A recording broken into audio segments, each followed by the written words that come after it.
All right, I'll turn on my mic. Hey, everybody, good morning. I hope everybody's doing well. Great to see everybody here this morning. Uh, we've got some cool things going on. I hope you had an incredible weekend. I am having a lot of fun with some new nutritionals, so that's kind of cool. I'm pretty excited about that. I wanted to ask a question and then have a little dialogue. And the dialogue is about this thing called our comfort zone. Why are we so stuck in our comfort zone? Right? So when we understand this and we break out of it, what happens is, and I've mentioned this probably for the last 2 decades, that when we start to shift out of our comfort zone, we have things happen that want us to literally stay in our comfort zone. We wonder, why does this stuff happen? What makes it so unbelievably powerful that we're supposed to stay stuck in our comfort zone? Well, I'm going to see if I can't walk you through some ideas. And again, it's about using questions. So today's conversation is the power of questions, unlocking the connection and clarity with self-talk, chakra, and EFT. So by the end of this, you'll understand the importance of asking questions in personal and professional settings. You'll learn how to self-talk. You'll learn how to use chakra alignment and EFT, energy freedom technique, how that can reduce discomfort. And then practice some actionable techniques to ask better questions to engage with others authentically. So questions can shift any situation. And the challenge is that if you're not asking questions, there's a good chance your amygdala got kicked on, turned on, flipped the switch. And that switch flip that happens shuts down your prefrontal cortex. It happens instantly. If you ever get nervous speaking, if you've ever seen anybody nervous publicly speaking, and they were up on stage and they were doing their presentation, you're like, oh my God, this is horrible. I watched them in practice. We practiced together. This is terrible. And then you start feeling uneasy. Did you ever see a speaker pick up the vibrations of the audience and it just echo back and forth? They were nervous. The audience got nervous. They got more nervous. The audience got more nervous. This happens all the time to somebody who's new at speaking, at listening. We find it very hard to sit in silence. We find it very hard to let people have a dialogue in their own head and not to interrupt it. Do you know anybody who finishes people's sentences? So this idea of asking questions, the biggest barrier that people have when they go to ask questions is the fear of rejection. It's approval addiction. Will they like me? I want them to like me, especially if you're not a professionally trained salesperson. And there's only so much training you can take in sales. You can learn techniques, you can learn patterns, you can learn introductions, you can learn building rapport, you can learn body language. But that's kind of like learning how to swim by reading a book. Eventually, you got to jump in. And a professional has just done it a little bit more, right? They say that the difference between a novice public speaker and a professional public speaker is they both have butterflies when they go on stage. The professional just knows how to get the butterflies to fly in formation. So this idea of approval addiction, we want them to like us. We don't want to be offensive. We don't want to be pushy. We don't want to be salesy. Well, God, I hope you're salesy. I really do. I hope you're salesy. I hope you're salesy in the way that it's what Zig Ziglar defined it as transference of enthusiasm. And you being excited and authentic about your product doesn't mean you do all the talking. It just doesn't. Being excited about it is finding a way for them to be able to say, yes, I want to get started. That's the exciting part. Last time I checked, nobody gets paid for promoting their product and nobody buying. Does that make sense? So the quality of your life is determined by the quality of your questions.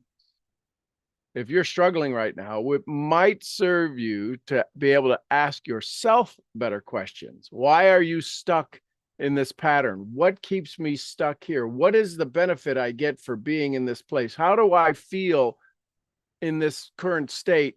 Why do I continue to stay here? How many of you have ever asked yourself that? Why do I continue to stay at this level of income? Why do I continue to stay at this level of productivity? What's the story? Who's running the show? Who's the sheriff in charge that's keeping me a little bit stuck? Does that make sense? So when we talk about self-talk, brain talk, we want to be able to look at how do we open doors versus slam them shut.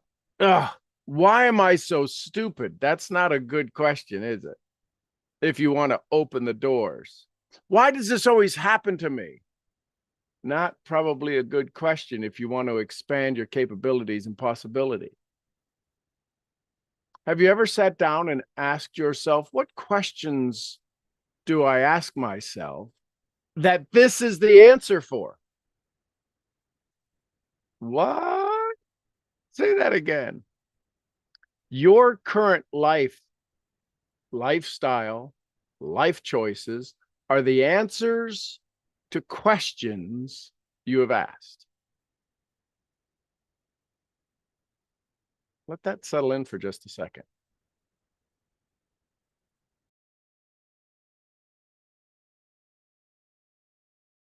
Must be true. I sneezed. So this idea of what I am currently doing is answering a question. And what's the question? Here's a tough one. You ready? Here's the tough question. How do I maintain my identity?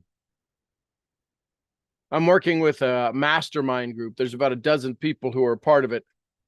And we're working on a DMP. We've been working on it now for almost 15 days, maybe.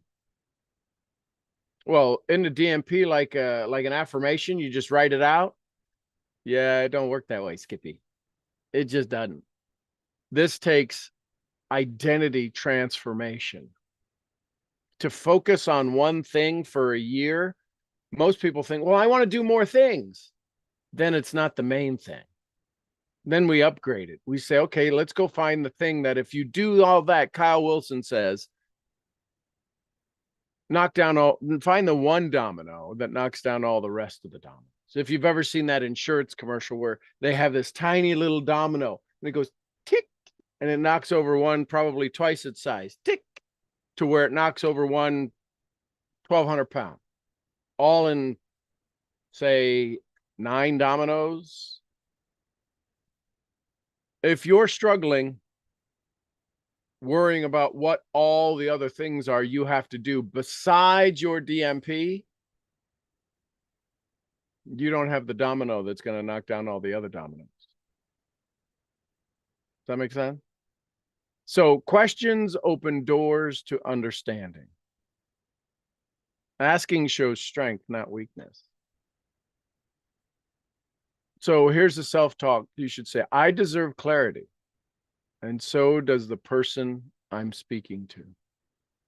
You know, a lot of times, if we have a conversation with people, our lack of clarity in who we are, what we are, why we are, when we are, with who we are,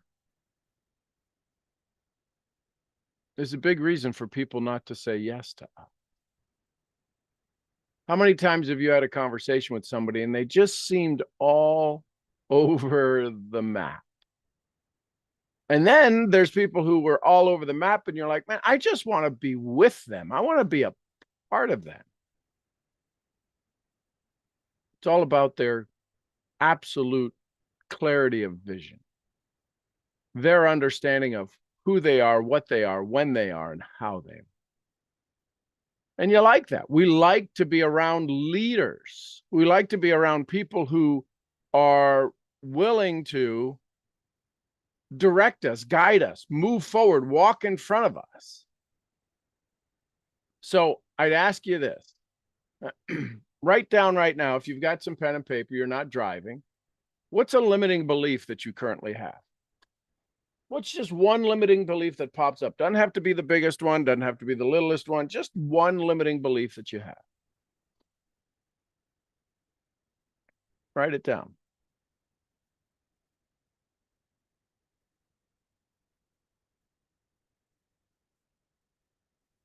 And as you write that down, I want you to look at it. And how could you reframe that? How could you switch the language of that limiting belief into a potential wonderful opportunity? See, our DMN, our default mode network, we did a 17-part series on the decision of self. It's in my school community, SeanSchool.com. It's in the classroom.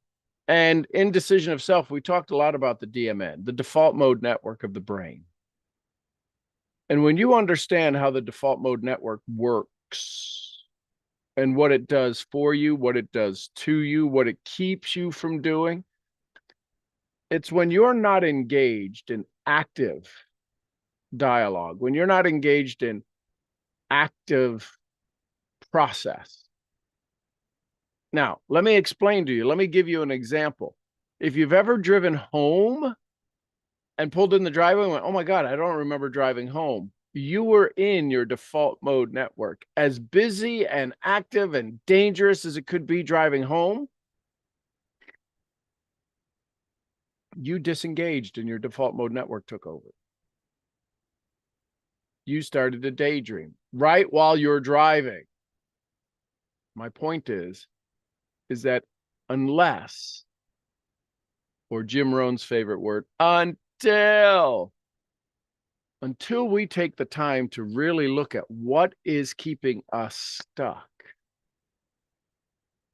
When I work with people one-on-one and we have conversations and we do the archetypes, and in doing the archetypes, we have conversations with these other mindsets of us. If you've ever said, man, I wish I could just stop my mind, slow down my thoughts, it proves that one stop is not the one who's running the minds rampant. So we have these multiple identities, versions of us. And one of the things that Carl Jung talked about was the archetypes. So we talk about the archetypes. And in doing so, it's amazing what comes forth.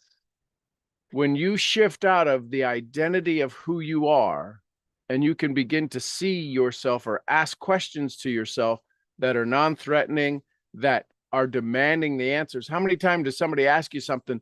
What's the matter? I don't know. I don't know. I don't know. That is the most negating, most debilitating, most limiting statement anyone could ever say.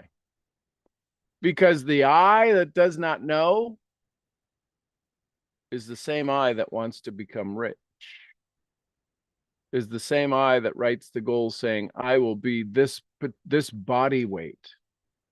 I will be this physically fit. I will be this wealthy. I will reverse my own aging,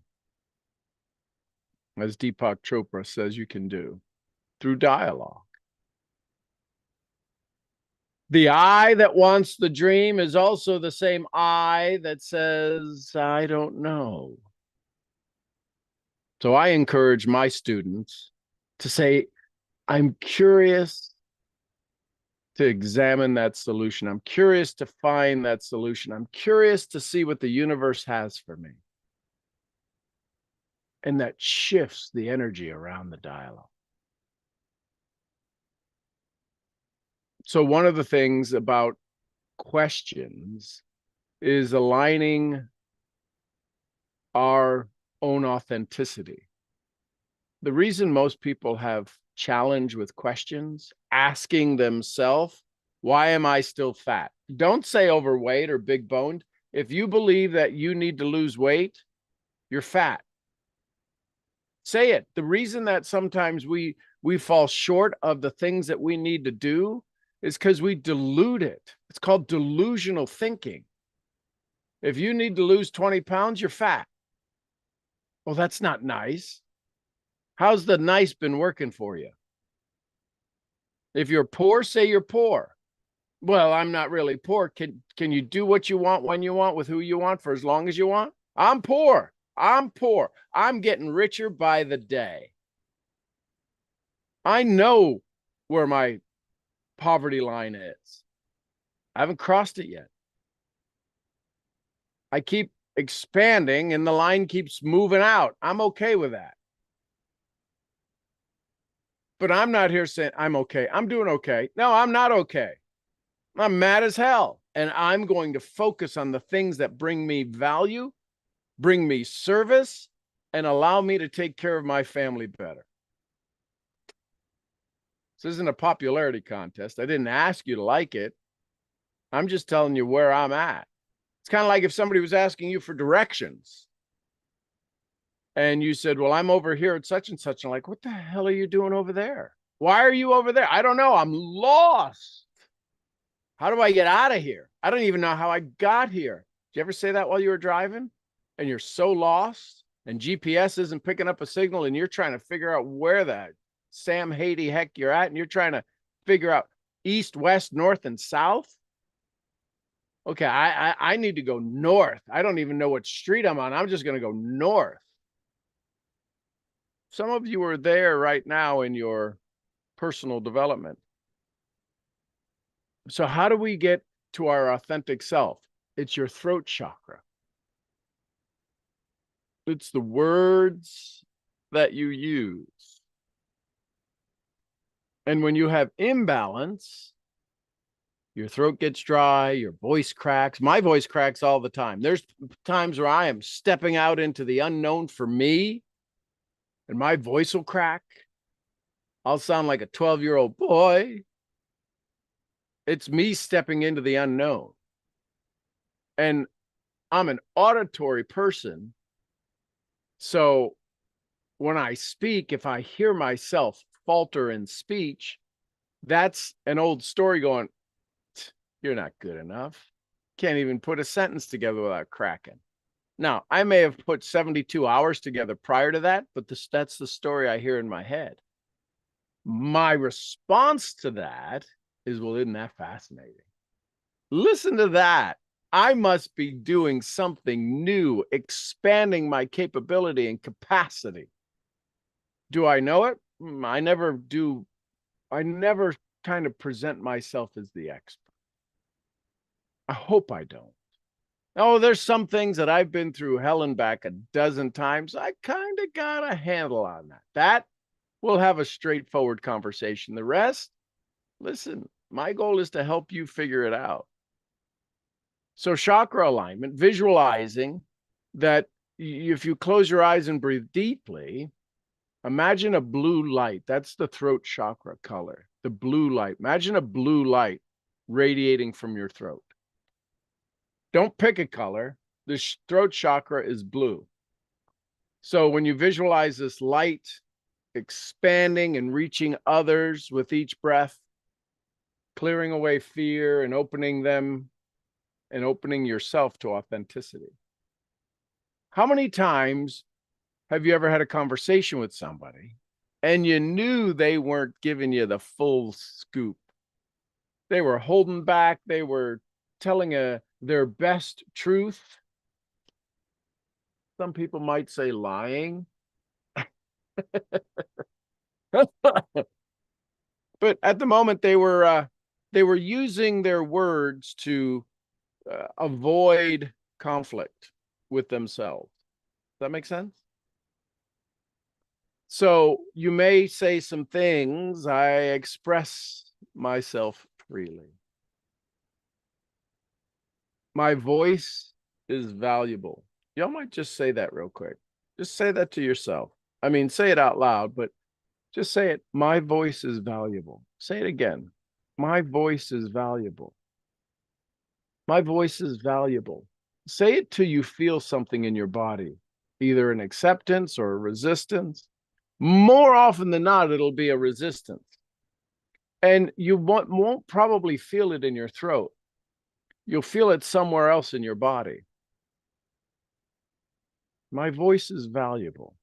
Sometimes it'll be lower back. Sometimes it could be stress in the chest, in the lungs, right? Tension in the shoulders.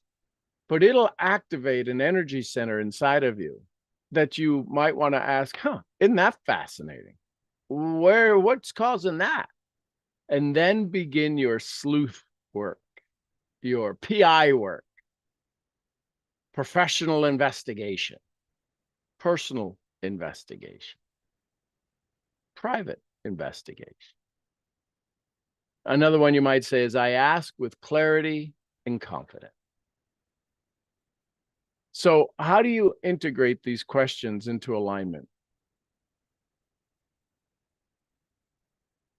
The conversation that you're about to have with yourself as you go forward from this day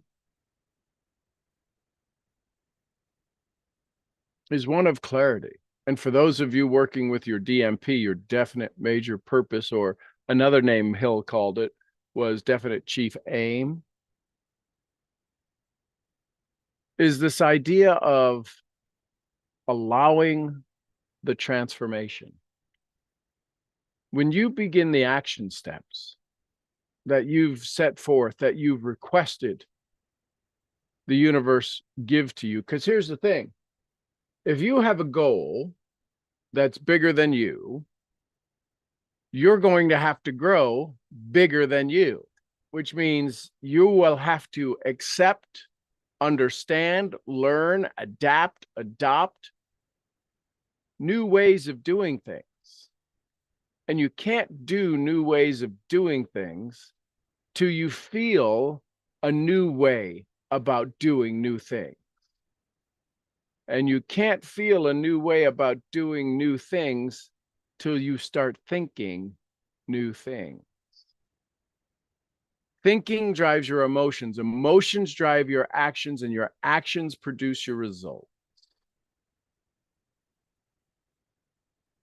So one of the challenges is that there's a tremendous amount of resistance that exists. An EFT, emotional freedom technique, is one of those things that can truly help you. It is this magic bullet of personal development, of personal unlocking, of freedom, of transformation.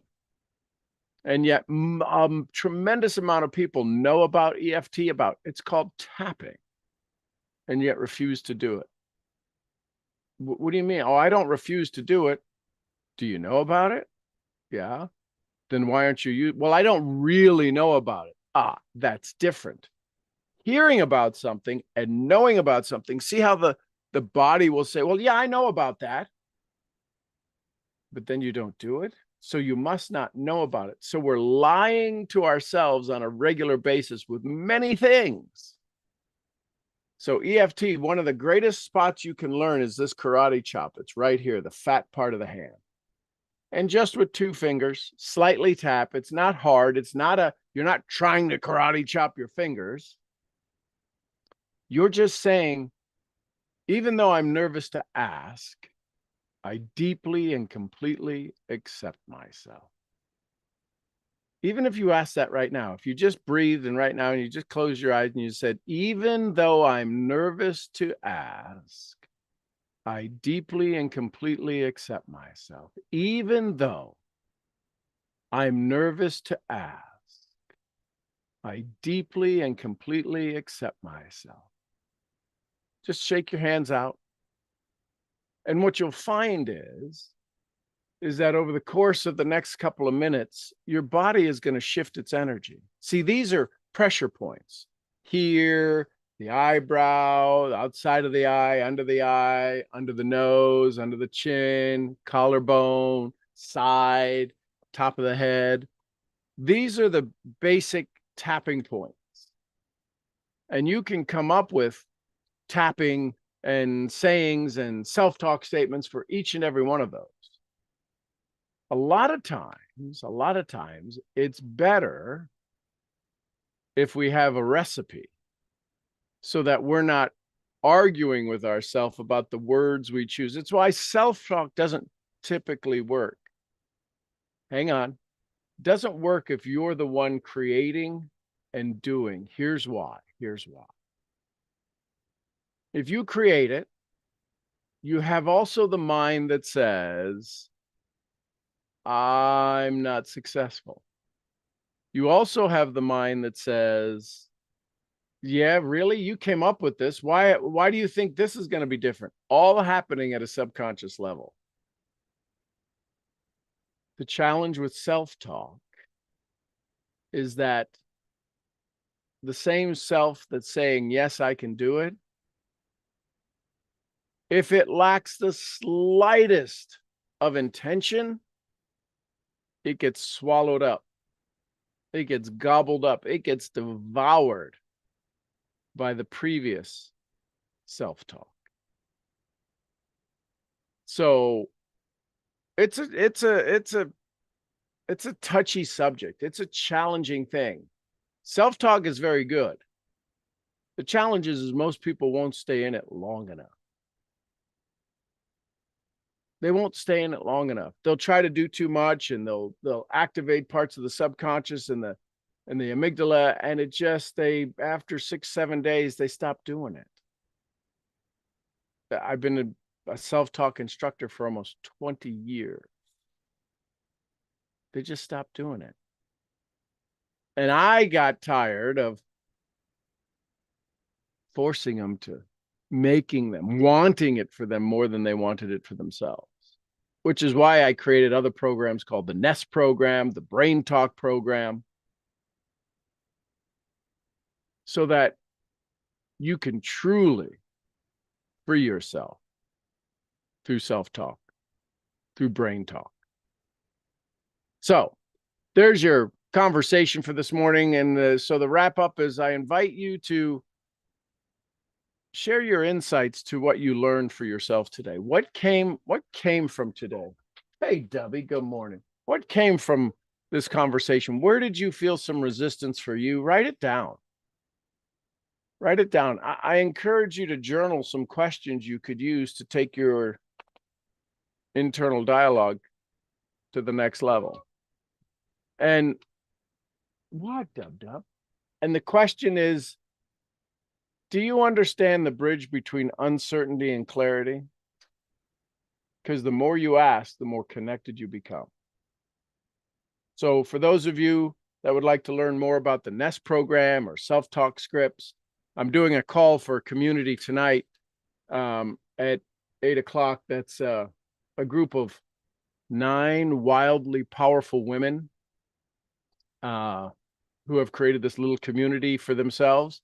I'm going to be teaching them RCPs, which stand for Random Calls of Programming. So I'm excited about doing that. I've been working with this group now for probably 4 or 5 months. Met them out on the lake on a raft. We have very dear friends in common. And so we were out on the lake and wound up sitting having conversations and some beers in a big, huge raft that held like 10 people sitting inside of it. Kind of cool, like a little mastermind mini circle. Anyway, so yeah, if you want to learn about the power of RCPs, I'm going to be teaching that to my inner circle as well here this week, and understanding the power of RCPs. So I hope you're doing well. I'm going to go have a conversation with my VIP community. I appreciate you, YouTube.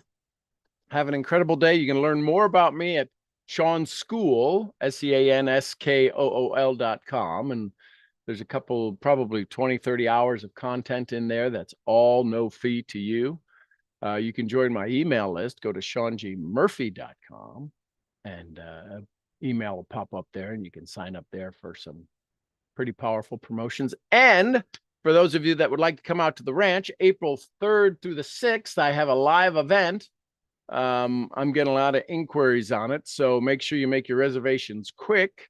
An email went out about that just yesterday, I think, or day before.